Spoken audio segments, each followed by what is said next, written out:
So here we have the uncertainty continuum.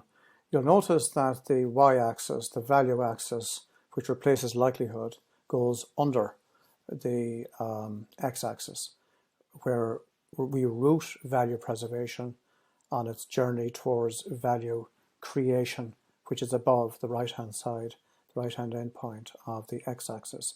In total, we're talking about value generation, which includes, of course, not just value creation, but value preservation as well. That fine balance that needs to be maintained in terms of allocation of resources and so forth.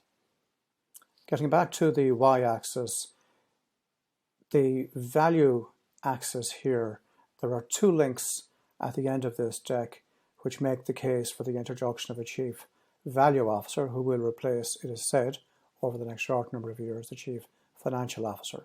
Because today, in terms of integrated reporting, we're not just trying to understand and parameterize financial value, but also social relationship, IP, human, natural, and so forth.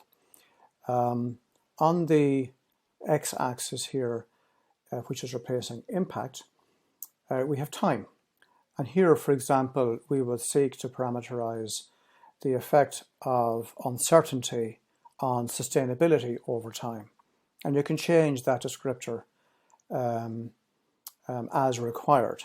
In fact, you can change descriptors for value and for time in multiple ways. And so you can map the classical methods and the new risk methods to this universal method of framing our understanding of the opportunity risks and the negative risks.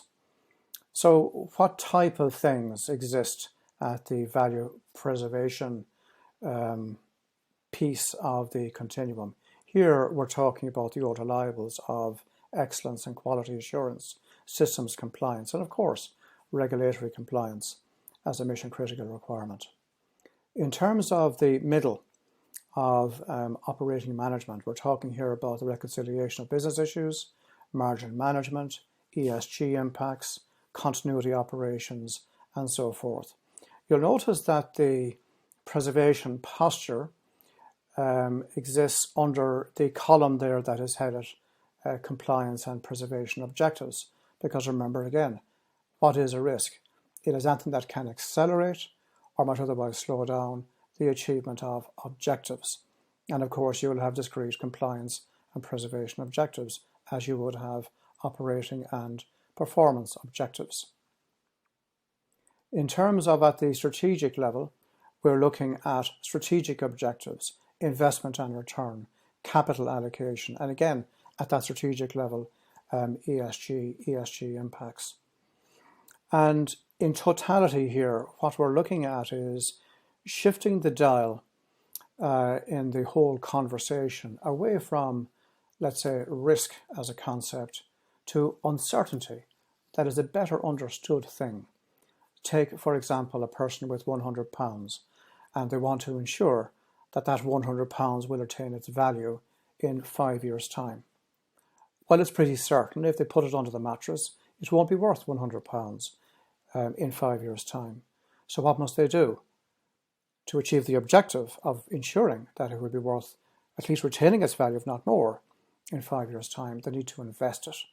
And here they have to make a decision.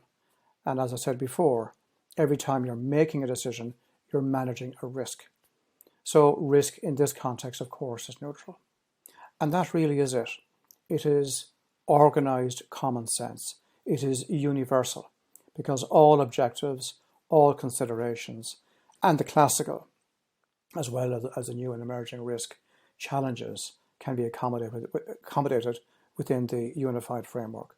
I welcome your comments and your challenges in the dialectic which I am seeking to promote, because that would help us advance our understanding, get to consensus. Thank you.